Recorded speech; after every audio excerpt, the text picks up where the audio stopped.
नमस्कार दोस्तों, daily current affair की क्लास में आप सभी का स्वागत है। आज है 21 मार्च और 21 मार्च से बनने वाले मोस्ट इंपॉर्टेंट करंट अफेयर की क्वेश्चनों को करेंगे। पिछली क्लास का रिवीजन करेंगे और साथ में कुछ स्टैटिक जीके के इंपॉर्टेंट क्वेश्चन करेंगे। पिछली क्लास में हमने देखा था कि भारत किस देश के साथ संयुक्त सैन्य अभ्यास लातिमी 2024 में भाग ले रहा है। सॉरी, लामिती है तो ये सेशेल्स के साथ भाग ले रहा है। नेक्स्ट, तिमली साई सुंदरराजन ने अपने पद से इस्तीफा दिया। वह किस राज्य की राज्यपाल थी? तो तेलंगाना की। नेक्स्ट क्वेश्चन है, 2024 में भारत में वैश्विक आध्यात्मिकता सम्मेलन का आयोजित किया गया? तो तेलंगाना में किया गया। नेक्स्ट है, माजुली मास्क जिसे हाल ही में जीआई टैग मिला है, किस राज्य से संबंधित है? तो ये असम से संबंधित है। नेक्स्ट है, भारत निर्वाचन आयोग की दिव्यांगजन आइकॉन कौन बनी? तो शीतल देवी बनी। नेक्स्ट, अंतर्राष्ट्रीय प्रसन्नता दिवस 2024 में कब मनाया गया? तो 20 मार्च को मनाया गया। अगला क्वेश्चन है, हाल ही में रूस के नए राष्ट्रपति कौन बने? तो व्लादिमीर पुतिन बने हैं रूस के नए राष्ट्रपति। अगला क्वेश्चन है, 2018 से लगातार 4 वर्षों में दुनिया में सबसे अधिक प्रदूषित शहर किसे घोषित किया गया? तो राजधानी नई दिल्ली को घोषित किया गया। नेक्स्ट, कौन सा भारतीय शहर दुनिया का सबसे प्रदूषित महानगर क्षेत्र बनकर उभरा है? तो बिहार का बेगूसराय महानगर है वो प्रदूषित नगर क्षेत्र बनकर उभरा है। अगला क्वेश्चन है, हाल ही में ऑल इंडिया रेडियो की नई महानिदेशक कौन बनी? तो मौसमी चक्रवर्ती बनी। ये थे दोस्तों कल के क्वेश्चन करंट अफेयर के, जो मैंने आपको रिवीजन तौर पे करवाए हैं। अब बात करते हैं आज के इंपॉर्टेंट करंट अफेयर की क्वेश्चन। पहला क्वेश्चन है, भारत किस देश के साथ युद्धाभ्यास टाइगर ट्रायम्फ 24 का आयोजन कर रहा है? ये कर रहा है आपके अमेरिका के साथ भारत युद्धाभ्यास टाइगर ट्रायम्फ 24 का आयोजन। बात करते हैं, भारत और अमेरिका के बीच अभ्यास टाइगर ट्रायम्फ 24 का आयोजन किया जा रहा है, जो आपकी 18 से 31 मार्च तक पूर्वी समुद्र तट पर किया जाएगा। ध्यान में रखेंगे, प्रमुख युद्धाभ्यास टाइगर ट्रायम्फ 24 का आयोजन किसके साथ कर रहा है? भारत और अमेरिका के साथ। ध्यान में रखेंगे सभी दोस्त। बात करते हैं अमेरिका के बारे में मोस्ट इंपॉर्टेंट जानकारी। तो अमेरिका की राजधानी हो जाएगी वाशिंगटन डीसी। मुद्रा हो जाएगी अमेरिकी डॉलर। और वर्तमान में राष्ट्रपति कौन है अमेरिका के? तो वो हो जाएंगे जो बाइडेन। बात करते हैं करंट अफेयर से संबंधित इंपॉर्टेंट क्वेश्चन जो कि अमेरिका के संबंधी बनते हैं। तो स्टार्टअप फंडिंग वैश्विक रैंकिंग 2023 में शीर्ष मतलब टॉप पर कौन सा देश रहा? तो वो आपके संयुक्त राज्य अमेरिका रहा। भारत और अमेरिका के बीच संयुक्त अभ्यास ब्रज प्रहार उमरोई मेघालय में संपन्न हुआ। फिनटेक यूनिकॉर्न के मामले में यूएसए शीर्ष स्थान मतलब टॉप पर है। भारत के बाहर डॉक्टर भीमराव अंबेडकर की सबसे बड़ी प्रतिमा का अनावरण मैरीलैंड में किया गया। और स्वर्ण भंडार के मामले में अमेरिका टॉप स्थान पर है। बात करते हैं स्वर्ण भंडार के मामले में भारत की, तो भारत में इसका 9वां स्थान है। ठीक है दोस्तों, ध्यान में रखेंगे, इंपॉर्टेंट है। अगला क्वेश्चन है, वर्ल्ड हैप्पीनेस रिपोर्ट 2024 के अनुसार दुनिया का सबसे खुशहाल देश कौन सा है? तो आपका राइट आंसर हो जाएगा फिनलैंड। लगातार 8वीं बार आपके फिनलैंड दुनिया का सबसे खुशहाल देश है। 2024 की इस रिपोर्ट के अनुसार भी फिनलैंड आपका टॉप स्थान पे हो जाएगा। 2023 में भी आपका फिनलैंड था। वर्ल्ड हैप्पीनेस रिपोर्ट 2024 के अनुसार यूरोपीय देश फिनलैंड दुनिया का सबसे अधिक खुशहाल देश है। फिनलैंड लगातार 7वें साल दुनिया का सबसे खुशहाल देश बना है। सॉरी, मैंने आपको 8वां बार बता दिया, ये 7वीं साल है लगातार। वर्ल्ड हैप्पीनेस इंडेक्स में भारत पिछले साल की तरह 126वें स्थान पर बरकरार है। पिछले साल भारत की रैंकिंग थी 126वीं वर्ल्ड हैप्पीनेस रिपोर्ट में, और इस बार की बात करें तो वो भी 126 है 2024 की इस रिपोर्ट के अनुसार, जो कि हाल ही में ये डाटा आपको दिया गया है, जो कि 20 मार्च को दिया गया है। 20 मार्च को आपके वर्ल्ड हैप्पीनेस दिवस मनाया जाता है, तो उसी दिन ये डाटा आपको दिया गया, जो कि एकदम सफिशियंट है। नेक्स्ट, अफगानिस्तान सर्वेक्षण में शामिल 143 देशों में सबसे निचले पायदान पर है। और पिछले बार भी अफगानिस्तान आपके 143 देशों में सबसे निचले पायदान पर था। तो ध्यान में रखेंगे, वर्ल्ड हैप्पीनेस रिपोर्ट 2024 के बारे में इंपॉर्टेंट कुछ बातें क्वेश्चन यहाँ से बन सकता है। बात करते हैं फिनलैंड की, तो आपकी राजधानी हो जाएगी हेलसिंकी। मुद्रा कौन सी है? तो वो हो जाएगी यूरो।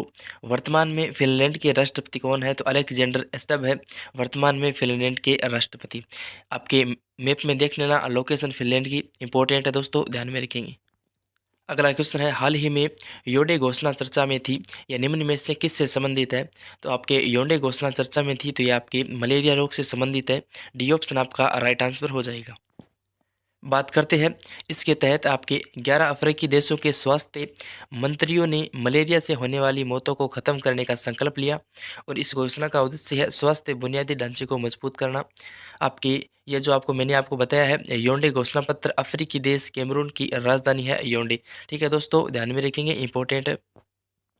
बात करते हैं मलेरिया दिवस की, तो मलेरिया दिवस कब मनाया जाता है? तो 25 अप्रैल को आपका मलेरिया दिवस मनाया जाता है। ध्यान में रखेंगे, इंपॉर्टेंट है कि मलेरिया दिवस कब मनाया जाता है, क्वेश्चन पूछा जा सकता है करंट अफेयर से संबंधित। अगला क्वेश्चन है, हाल ही में किसे डायना स्मृति पुरस्कार के लिए चुना गया? तो राइट आंसर हो जाएगा उदय भाटिया और मानसी गुप्ता, इन दोनों को डायना स्मृति पुरस्कार के लिए चुना गया, जो कि 2024 में दिया जाएगा।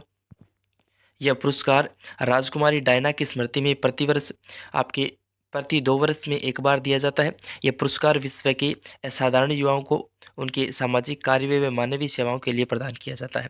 इस वर्ष दिवंगत प्रिंसेस ऑफ वेल्स की स्मृति में स्थापित डायना अवार्ड चैरिटी की 25वीं वर्षगांठ मनाई जाएगी और आपका 2024 के लिए डायना स्मृति पुरस्कार है वो उदय भाटिया और मानसी गुप्ता को दिया जाएगा। इंपॉर्टेंट जानकारी है, ध्यान में रखेंगे सभी दोस्त। इस क्वेश्चन में एक ऑप्शन आपके दे रखा है पुष्पा भारती का। पुष्पा भारती के बारे में बात करें तो इनको हाल ही में 2023 का व्यास सम्मान दिया गया, जो कि इंपॉर्टेंट है। क्वेश्चन पूछा जाएगा कि आपके 2023 के लिए व्यास सम्मान से किसे सम्मानित किया गया, तो पुष्पा भारती को किया गया। आप सभी दोस्तों का राइट आंसर होना चाहिए। अगला क्वेश्चन है, 33वें सरस्वती सम्मान 2023 के लिए किसे चुना गया? राइट आंसर हो जाएगा प्रभा वर्मा को। प्रभा वर्मा को 2023 के 33वें सरस्वती व्यास सम्मान के लिए चुना गया। ऑप्शन संबंधी एनालिसिस करते हैं तो आपका बी ऑप्शन है शिव शंकरी। शिव शंकरी को आपके 32वें सरस्वती सम्मान 2022 के लिए चुना गया था। इनको आपका 32वां सरस्वती सम्मान दिया गया। बात करते हैं गुलजार और राम भद्राचार्य जी के बारे में, तो इनको हाल ही में 58वें ज्ञानपीठ पुरस्कार से सम्मानित किया गया है। तो सभी दोस्त ध्यान में रखेंगे। कुछ इंपॉर्टेंट पॉइंट कवर करते हैं। कवि और साहित्यकार प्रभा वर्मा को उनके उपन्यास रौद्र सात्विकम के लिए 33वें सम्मान सरस्वती सम्मान 2023 के लिए चुना गया। सरस्वती सम्मान की बात करें तो ये किसके द्वारा दिया जाता है? तो के बिड़ला फाउंडेशन के द्वारा यह पुरस्कार प्रदान किया जाता है। सरस्वती सम्मान एक वार्षिक पुरस्कार है। यह पिछले 10 वर्षों में प्रकाशित उत्कृष्ट साहित्य कृति को दिया जाता है। यह किसी भारतीय नागरिक द्वारा किसी भी भारतीय भाषा में लिखी गई कृति के लिए उसके लेखन को दिया जाता है। विजेता को 15 लाख रुपए का नगद पुरस्कार और एक प्रशस्ति पत्र और एक पट्टिका दी जाती है। पहले विजेता कौन थे इस पुरस्कार के? तो 1991 ईस्वी में हरिवंश राय बच्चन को दिया गया सरस्वती सम्मान। ध्यान में रखेंगे, इंपॉर्टेंट है। अगला क्वेश्चन है, हाल ही में तेलंगाना के नए राज्यपाल कौन बने? तो राइट आंसर हो जाएगा हाल ही में तेलंगाना के नए राज्यपाल बने हैं वो बने हैं आपके सीपी राधाकृष्णन, जो कि हाल ही में तेलंगाना के नए राज्यपाल बने।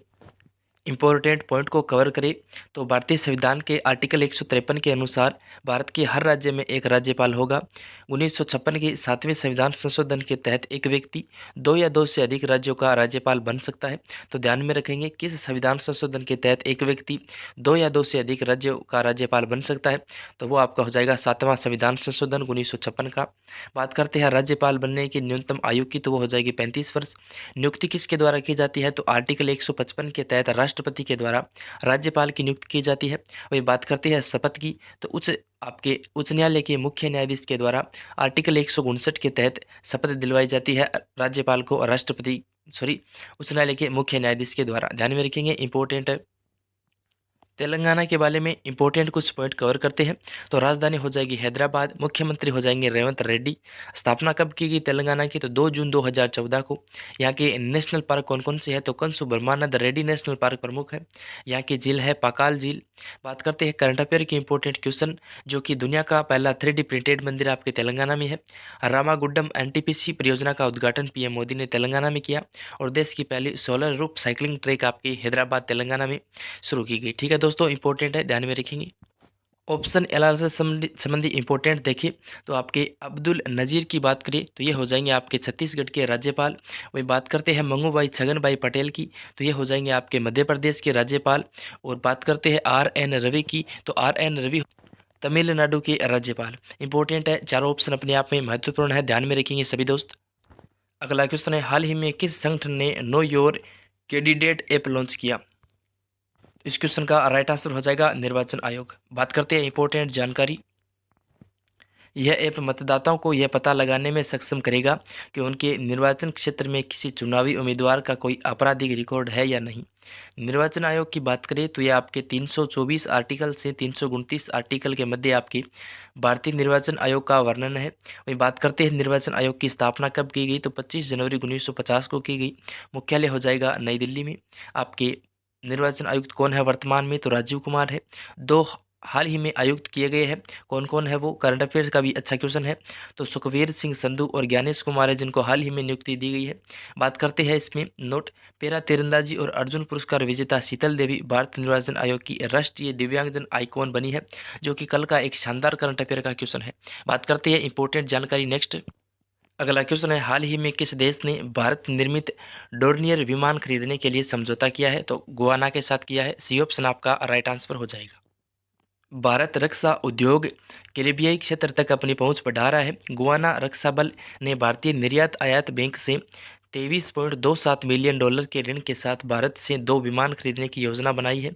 विमान सौदा की बात करें तो गुआना भारत के हिंदुस्तान एरोनॉटिक्स लिमिटेड द्वारा निर्मित 2 डोर्नियर 228 विमानों का अधिग्रहण करेगा। ध्यान में रखेंगे सभी दोस्त। अगला क्वेश्चन है, भारत के पहले इंडोर एथलेटिक्स और जलीय केंद्रों का उद्घाटन कहाँ किया गया? तो ओडिशा में किया गया। ध्यान में रखेंगे सभी दोस्त, भुवनेश्वर के कलिंगा स्टेडियम में भारत के पहले इंडोर एथलेटिक्स और जलीय केंद्रों का उद्घाटन किया गया। बात करते हैं ओडिशा से संबंधित, तो ओडिशा की राजधानी हो जाएगी भुवनेश्वर। मुख्यमंत्री है यहाँ के नवीन पटनायक। राज्यपाल है यहाँ के रघुवर दास। बात करते हैं ओडिशा के नेशनल पार्क की, तो भितरकनिका नेशनल पार्क प्रमुख है, सिमलीपाल नेशनल पार्क प्रमुख है। बात करते हैं प्रमुख झील की, तो वो हो जाएगी चिल्का झील, जो कि ओडिशा की प्रमुख झील है। करंट अफेयर से संबंधित इंपॉर्टेंट क्वेश्चन देखिए, तो भारत का सबसे बड़ा hockey stadium Birsa Munda stadium आपके ओडिशा में है। ओडिशा सरकार ने हाल ही में मौज जंगल जामी योजना की शुरुआत की है। धनुजात्रा महोत्सव और नुआखाई महोत्सव कहाँ मनाया जाता है? तो ओडिशा में मनाया जाता है। और ओडिशा के मुख्यमंत्री ने संबलपुर में समलेई मंदिर परियोजना का उद्घाटन किया है। करंट अफेयर से अच्छे क्वेश्चन बनते हैं ओडिशा से, ध्यान में रखेंगे। 10वां क्वेश्चन मैंने आप सबके लिए रिवीजन क्वेश्चन रखा है, वो है हाल ही में रणजी ट्रॉफी 2024 का खिताब किसने जीता? तो मुंबई ने जीता है। बात करें तो अजिंक्य रहाणे के नेतृत्व में मुंबई क्रिकेट टीम ने रणजी ट्रॉफी को फाइनल में विदर्भ को हराकर अपना 42वां खिताब जीता है। रणजी ट्रॉफी की बात करें तो रणजी ट्रॉफी भारत की प्रमुख घरेलू प्रथम श्रेणी क्रिकेट चैंपियन ट्रॉफी है, जिसका नाम KS रणजीत सिंह के नाम पर रखा गया है। रणजी ट्रॉफी के इतिहास में मुंबई सबसे सफल टीम रही है, जिन्होंने 42 बार यह खिताब अपने नाम किया है। ध्यान में रखेंगे सभी दोस्त। ये थे इंपॉर्टेंट आज के करंट अफेयर के क्वेश्चन। अब देखते हैं कुछ महत्वपूर्ण स्ट्रेटेजी के क्वेश्चन जो मैं आपको हर रोज करवाता हूँ। क्वेश्चन है, उत्तरी ध्रुव में भारत के अनुसंधान केंद्र का नाम क्या है? तो उत्तरी ध्रुव में भारत के अनुसंधान केंद्र का नाम है हिमाद्री। नेक्स्ट है, सुंदरवन डेल्टा कौन सा नदी बनाती है? तो कौन सी नदी बनाती है सुंदरवन डेल्टा? तो गंगा नदी। भारत की सबसे लंबी सुरंग पीर पांचाल सुरंग किस राज्य में है? तो आपके जम्मू कश्मीर में है। तुलबुल परियोजना किस नदी पर है? तो आपके झेलम नदी पर है तुलबुल परियोजना। नेक्स्ट क्वेश्चन है, स्वतंत्र भारत की प्रथम भारतीय गवर्नर जनरल कौन थे? तो वो थे चक्रवर्ती राजगोपालाचारी। नेक्स्ट है, दक्षिण मध्य रेलवे का मुख्यालय कहाँ स्थित है? तो सिकंदराबाद में है दक्षिण मध्य रेलवे का मुख्यालय। संविधान के किस अनुच्छेद द्वारा राष्ट्रपति को अध्यादेश जारी करने की शक्ति प्रदान की गई है? तो आर्टिकल 123 मतलब 123 के तहत आपके संविधान में अनुच्छेद इसके तहत राष्ट्रपति को अध्यादेश जारी करने की शक्ति प्रदान की गई है। नेक्स्ट, संविधान सभा के अस्थायी अध्यक्ष कौन होते हैं? तो डॉक्टर सच्चिदानंद सिन्हा होते हैं। डॉक्टर सच्चिदानंद सिन्हा थे स्थायी सभा के अध्यक्ष। नेक्स्ट है, बादीपुर प्रोजेक्ट टाइगर रिजर्व किस राज्य में स्थित है? तो कर्नाटक में है। उच्च न्यायालय की पहली महिला न्यायाधीश कौन बनी? तो वो बनी फातिमा बीवी। नेक्स्ट है, भारत का कौन सा राज्य सबसे अधिक राज्यों की सीमाओं को स्पर्श करता है? तो उत्तर प्रदेश करता है। नेक्स्ट है, भारत में कोयला प्रचार मात्रा में कहाँ पाया जाता है? प्रचुर मात्रा में, तो गोंडवाना क्षेत्र में पाया जाता है। और नेक्स्ट है, सरदार सरोवर परियोजना किस राज्य में संबंधित है? तो ये आपके गुजरात से संबंधित है सरदार सरोवर परियोजना। तो ये थी स्ट्रेटेजी के इंपॉर्टेंट क्वेश्चन। अब बात करेंगे कल वाले क्वेश्चन की जो मैंने आपको होमवर्क के लिए दिया था। क्वेश्चन है, हाल ही में किसने 2024 प्रित्जकर पुरस्कार जीता? तो ये जीता रिकेन यामामोटो ने। सी ऑप्शन आपका इस क्वेश्चन का राइट आंसर हो जाएगा। और आज का क्वेश्चन है, हाल ही में किस राज्य सरकार ने इंदिरा माँ आवास योजना शुरू करने की घोषणा की? करेक्ट जवाब क्या होगा? कमेंट बॉक्स में अपना रिएक्शन करना और साथ में यह भी बताना आज की क्लास आपको कैसी लगी। इसी प्रकार डेली करंट अफेयर से जुड़ने के लिए चैनल को सब्सक्राइब कर लीजिए। बाकी वीडियो देखने के लिए बहुत बहुत धन्यवाद। जय हिंद, जय भारत।